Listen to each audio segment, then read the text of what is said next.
Bir aya yaxındır ki, müharibə gedir.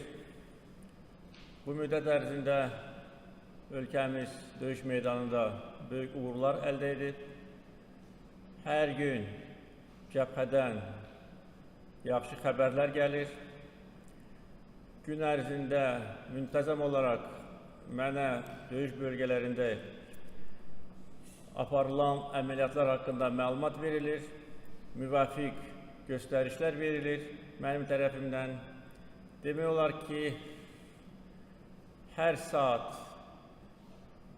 müxtəlif bölgələrdə baş verən hadisələrlə bağlı məlumat daxil edilir. Həm Müdafiə Nazirliyi və digər qurumlar məni məlumatlandırırlar. Hər gün operativ müşavirələr keçirilir. Bir sözlə, vəziyyət tam nəzarət altındadır və bu müddət ərzində işğal edilmiş torpaqlarımızın bir hissəsi işğalçılardan azad edilibdir. 100-dən çox yaşayış məntəqəsi, şəhərlər, kəndlər işğalçılardan azad edilibdir. Azad edilmiş şəhər və kəndlərimizdə artıq Azərbaycan bayrağı ucaldılıbdır və bu şəhər və kəndlərimizin video görüntüləri Azərbaycan ictimaiyyətinə təqdim edilir və hər kəs görə bilər ki, vəhşi düşmən bizim şəhər və kəndlərimizi nə günə qoyub. Bir dənə də salamat bina qalmayıb, bütün binalar, evlər, inzibati binalar, sosial obyektlər, tarixi, dini abidələrimiz mənfur düşmən tərəfindən dağıdılıb. İşğal edilmiş torpaqlar və dağıntılar erməni vandalizminin canlı şahidləridir və Ermənistan dövləti bu cinayətlərə görə məsuliyyət daşıyır və cavab verəcəkdir. Mən tapşırıq vermişəm ki, işğaldan azad edilmiş bütün bölgələrdə təftiş işləri aparılsın, bütün dağıntılar qeydə alınsın, aktlar tərtib edilsin, bizim vətəndaşlarımızın dağıdılmış əmlaki uçota alınsın və əlbəttə ki, Ermənistan dövləti bu hərbi cinayətlərə görə cavab verəcəkdir. Bir daha bütün dünya gördü ki, hansı vəhşilərlə biz üz-üzəyik. Və bugün Azərbaycan əskəri və zabiti döyüş meydanında düşmənə dərs verir, düşməni yerinə oturdur, düşməni torpaqlarımızdan qovur. Biz qan tökürük, şəhidlər veririk, hərbçilər, eyni zamanda mülki şəxslər şəhid olur. Ermənistan döyüş meydanında bizim qarşımızda duruş gətirə bilmir və yenə də hər zaman olduğu kimi öz çirkin əməllərini yaşayış məntəqələrimizin, mülki əhalinin yaşadıkları yerləri ateşə tutur. Və bu namərd ateş nəticəsində 60-dan çox mülki şəxs həlak olubdur, 300-ə yaxın mülki şəxs yaralanıbdır. 2 gün bundan əvvəl milli qəhrəman Şükür Həmidov qəhrəmancasına həlak olub. Şükür Həmidov 2016-cı il aprel döyüşlərində qəhrəmanlıq göstərmişdir və mənim tərəfimdən ona milli qəhrəman fəxri adı verilmişdir və milli qəhrəman ulduzunu şəxsən ona təqdim etmişdim. Təklif edirəm ki, döyüşlərdə şəhid olmuş bütün şəhidlərimizin xatirəsi bir dəqiqə sükutla yad edilsin.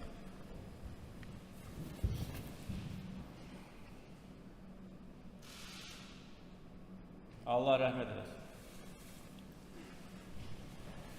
Yaralı hərbçilərimizə və mülki şəxslərə Allahdan şəfa diləyirəm. Bu günlər ərzində biz bir də gördük ki, Ermənistan bu torpaqlardan öz xoşu ilə çıxmaq fikrində deyil. Bir də gördük ki, Ermənistan bu 30 il ərzində sadəcə olaraq vaxt udmaq, danışıqlarda imitasiya aparmaq, və status quo-nu əbədi etmək fikrindəyik. Əfsuslar olsun ki, beynəlxalq vasitəçilər işğalçı dövlətə lazımi təzyiq göstərə bilməmişdilər, yaxud da ki, bunu etmək istəməmişdilər. Əks təqdirdə, BMT Təhlükəsizlik Şurasının 4 qətnaməsi kağız üzərində qalmazdı. Onu da bildirməliyəm ki, bir neçə gün bundan əvvəl həmsədr ölkələr tərəfindən BMT Təhlükəsizlik Şurasının iclası keçirilmişdir və iclasda bizi qane etməyən və faktiki olaraq 93-cü ildə qəbul edilmiş qətnamələr üzərində xətt çəkmək mənasını daşıyan sənəd irəli sürülmüşdür. Biz buna qəti şəkildə etiraz etdik. Bu, ədalətsizliyin növbəti təzahürüdür, ikili standartların növbəti təzahürüdür. 93-cü ildə qəbul edilmiş qətnamələr Azərbaycan ərazi bütövlüyü haqqında açıq-aydın mövqe bildirir. 93-cü ildə qəbul edilmiş qətnamələr tələb edir ki, erməni silahlı qüvvələri işğal edilmiş torpaqlardan tam, dərhal və qeyri-şərtsiz çıxarılsın. Bu günlərdə təqdim edilən layihədə bu müddəalar yoxdur. Bir sözlə, bu addım Azərbaycana qarşı növbəti təhribat kimi qiymətləndirilir və biz öz səsimizi ucaldmışıq və şadam ki, Təhlükəsizlik Şurasına üzv ölkələrin bir neçəsi buna etiraz etmişdir. Baxmayaraq ki, onlara böyük dövlətlər tərəfindən təzyiqlər göstərilmişdir. Ancaq bu ölkələr Azərbaycanın hal-hazırda sədrlik etdiyi qoşulmama hərəkatına üzv ölkələrdir və Azərbaycana onlar tərəfindən göstərilən dəstək əlbəttə ki, çox yüksək qiymətləndirilir və onu göstərir ki, qoşulmama hərəkatı çərçivəsində yüksək səviyyəli həmrəylik var. Bir sözlə, bu siyasi addım iflasa uğradı, heç bir sənəd qəbul edilmədi və hesab edirəm ki, bu bizim növbəti siyasi qələbəmizdir. Necə ki, döyüş meydanında biz qələbə qazanırıq, siyasi müstəvidə də qələbə qazanırıq. Düşmanı necə ki, döyüş meydanından qovuruq, düşmənin havadarlarının təhribat xarakterli addımlarına da lazımi cavab veririk. Azərbaycan tək deyil, beynəlxalq birlik tərəfindən ərazi bütövlüyümüz tanınır. Biz beynəlxalq hüquq normalar çərçivəsində fəaliyyət göstəririk. Baxmayaraq ki, Ermənistan dəfələrlə bu müddət ərzində bizi təhribata çəkib, Ermənistan ərazisindən bizim hərbi mövqelərimizi ateşə tutub, yaşayış yerlərimizi ateşə tutub, Gəncə şəhərinə Ermənistan ərazisindən 2 dəfə balistik raketlərlə zərbə vurub, ateş açıb, bunun nəticəsində günahsız insanlar həlak olublar. Hər gün Tərtər, Ağdam və digər cəbhə boyu şəhərlərimizə və kəndlərimizə yüzlərlə, minlərlə mərmi atılır. Amma beynəlxalq birlik buna səssiz qalır. Vasitəçilər buna səssiz qalır. Bunların indi dərdi azarı Ermənistanı bu vəziyyətdən çıxarmaqdır. Bunun bir yolu var. Ermənistan öz xoşu ilə bizim torpaqlarımızdan çıxmalıdır, rədd olmalıdır. Bunu beynəlxalq hüquq tələb edir. Ancaq onlara təsir göstərilmir. Əksinə bizə təsir və təzyiq cəhdləri müşahidə olunur. Əlbəttə ki, heç kim bizə təsir edə bilməz. Bizim iradəmizə heç kim təsir edə bilməz. Sadəcə olaraq bizim hərbçilərimiz və vətəndaşlarımız bilsinlər ki, həm cəbhədə, həm siyasi arenada çox ciddi mübarizə gedir. Çox ciddi mübarizə gedir. Biz döyüş meydanında qan tökürük. Bu qəhrəmanlarımızın canı, qanı bahasına torpaqlarımızı işğalçılardan azad edirik. Eyni zamanda siyasi səhnədə də müqavimət göstəririk, mərdlik göstəririk, öz mövqeyimizi müdafiə edirik. 2 dəfə Ermənistanın xahişi ilə böyük dövlətlərin təklifi ilə atəşkəs elan olunmuşdur. 2 dəfə də Ermənistan bu atəşkəsi pozuldu. Birinci dəfə elə bir gün keçməmiş Gəncəni bombalamışdır. İkinci dəfə atəşkəsdən 2 dəqiqə sonra atəşkəsi pozmuşdur. Belə olan halda Azərbaycan əlbəttə ki, onlara layiqli cavabını verib və verəcək. Bundan sonra da düşməni torpaqlarımızdan qovacaq. Sona qədər qovacaq. Bizim bir şərtimiz var. Əgər Ermənistanın təəssübkeşliyini çəkən, onlara havadarlıq edən və faktiki olaraq 30 ilə yaxın bizim torpaqlarımızı işğal altında qalması üçün ermənilərə, Ermənistana şərait yaradan ölkələr atəşkəs istəyirlərsə, Ermənistana təzyiq göstərilməlidir. Ermənistan baş naziri bəyanat verməlidir ki, Ermənistan işğal edilmiş torpaqlardan çıxacaq. Belə bir bəyanat biz eşitməmişik. Əksinə, xalqların öz müqəddəratı haqqında danışır və faktiki olaraq danışıqlar prosesini məhv edir. Atəşkəs qeyd-şərtsiz ola bilməz. Yenə 27 il, yenə 30 il bizim başımızı aldadacaqlar. Yenə 30 il bura nümayəndə heyətləri gələcək, danışıqlar aparılacaq. Yığılmışıq biz boğaza. Azərbaycan xalqının səbri tükənib.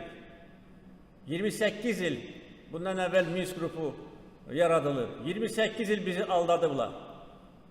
28 il bizə söz veriblər, vəd veriblər.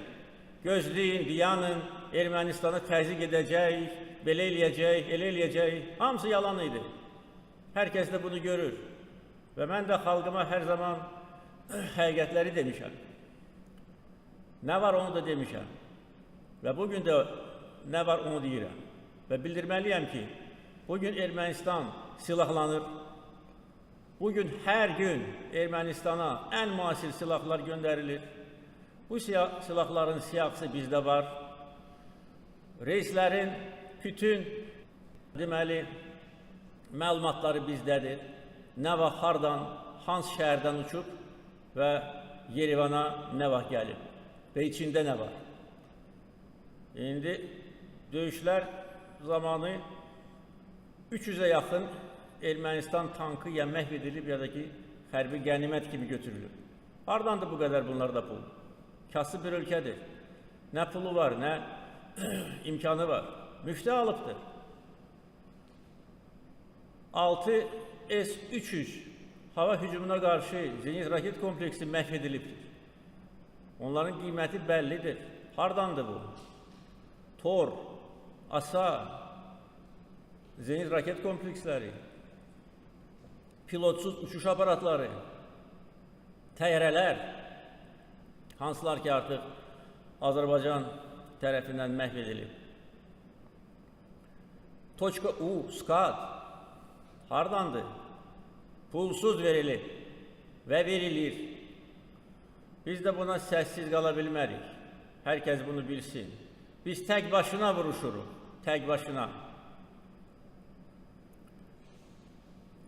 Mən bunları deyirəm ki, ilk növbədə Azərbaycan xalqı real vəziyyəti bilsin və bilsin ki, nəyin bahasına biz torpaqlarımızı işğalçılardan azad edirik və bilsin ki, əgər Ermənistana bu 27-28 il ərzində maliyyə, hərbi, siyasi yardım göstərilməsəydi, çoxdan torpaqlarımız işğalçılardan azad olunardı. Öyle sülh yolu ilə. İndi baxın necə erməni əskərləri qaçır döyüş meydanından. Bütün bu görüntülər var. İndi bu görüntülərin bir hissəsi sadəcə olaraq mətbuatda öz əksini tapır. Amma bu çox geniş bir video məlumatdır. Əgər bu silahlar olmasaydı, bu siyasi dəstək olmasaydı, saxlaya bilərdimi ki, Ermənistan bizim torpaqlarımızın işğal altında? Əlbəttə ki, yox. Mən demişəm, biz onları qovuruq və qovacağıq. Azərbaycan qarşısında heç kim dura bilməz. Və biz haqlıyıq. Biz öz torpağımızda vuruşuruq, öz ərazi bütövlüyümüzü bərpa edirik. Ermənistan ərazisinə keçməmişik, belə fikrimiz yoxdur. Belə fikir olsaydı, çoxdan bunu edərdik. Və bunu etmək üçün o qədər də böyük səy göstərmək də lazımdır. Döyüş meydanında biz uğurlar qazanmışıq. Ancaq eyni zamanda bu döyüşlər onu göstərdi ki, hələ də qüsurlar da var, çatışmamazlıqlar da var və onları biz operativ qaydada aradan qaldırırıq və eyni zamanda bu döyüşlərdən sonra İkinci Qarabağ müharibəsi başa çatandan sonra bütün döyüş zamanı əldə edilmiş uğurlar və çatışmamazlıqlar ciddi təhlil edilməlidir və baxmayaraq ki, bugün Azərbaycan ordusu dünya miqyasında güclü ordular sırasındadır, biz bundan sonra ordu quruculuğu işində daha müasir metodlardan istifadə etməliyik. Bu döyüşlər bizim üçün böyük təcrübədir. Biz gördük ki, bəzi hallarda bizim hərbi arsenalımızda olan bəzi silahlar müasir döyüşlərdə o qədər də lazım olmur. Əksinə, bugün yüksək texnoloji mərhələyə biz qədəm qoymuşuq və əlbəttə ki, texnologiyalar, peşəkarlıq böyük dərəcədə hər bir ordunun uğurunu təmin edir. Ancaq, mən bunu demişəm, bir də demək istəyirəm ki, torpaqları işğalçılardan azad edən əskərlər və zabitlərdir. Bayrağı da onlar qaldırırlar, torpağı da onlar işğalçılardan təmizləyirlər. Ona görə növbəti günlərdə, bugün bu barədə biz danışacağıq, növbəti günlərdə bizim hərbi əməliyyatlarımız elə aparılmalıdır ki, onların səmərəsi daha da təsirli olsun. Vaxt itirməyək. Bəzi hallarda yubanmalar var. Bəzi hallarda yubanmalara heç bir əsas gətirə bilmirlər. Bütün bunları biz təhlil edirik, təhlil edəcəyik. Yenə də deyirəm, Azərbaycan ordusu böyük rəşadət göstərir, peşəkarlıq göstərir. Biz 90-cı illərin əvvəllərində bir neçə il ərzində torpaqlarımızı itirmişik. Bugün hələ bir ay keçməyib, artıq Füzuli, Hadrut, Cəbrayıl, Zəngilan, Kəlbəcər, Qubadlı rayonlarının bir hissəsi işğalçılardan azad edilib. Və hər gün, yenə də deyirəm, cəbhədən yaxşı xəbərlər gəlir. Düzdür, bəzi istiqamətlərdə ciddi düzəlişlərə ehtiyac var. Amma bütövlükdə qarşımızda duran hədəfə biz çatırıq. Hər gün gələn gün üçün döyüş tapşırığı verilir. Mən bu döyüş tapşırığını təsdiqləyirəm və demək olar ki, bu tapşırığın böyük hissəsi icra edilir. Mən əminəm ki, Azərbaycan öz ərazi bütövlüyünü bərpa edəcək. Biz öz torpağımızda vuruşuruq. Haqq, ədalət bizim tərəfimizdədir. Beynəlxalq hüquq bizim tərəfimizdədir. Tarixi ədalət bizim tərəfimizdədir. Və biz ərazi bütövlüyümüzü bərpa etməliyik. İşğalçıları öz torpaqlarımızdan qovmalıyıq. Ölkəmizin suverenliyini təmin etməliyik. Əminəm ki, biz buna nail olacağıq. Amma buna nail olmaq üçün əlbəttə ki, hər bir vəzifəli şəxsdən böyük məsuliyyət tələb olunur, cəsarət tələb olunur və nizam-intizam tələb olunur. Mən bu günlər ərzində müntəzəm olaraq Azərbaycan xalqına müraciət edirəm. öz fikirlərimi bildirirəm, uğurlar haqqında məlumat verirəm. Bugün də Azərbaycan xalqını əmin etmək istəyirəm ki, bundan sonra da biz haqq yolumuzdan dönməyəcəyik. Heç bir qüvvə bizim iradəmizə təsir edə bilməz. Düşməni sona qədər qovacağıq, ərazi bütövlüyümüzü bərpa edəcəyik.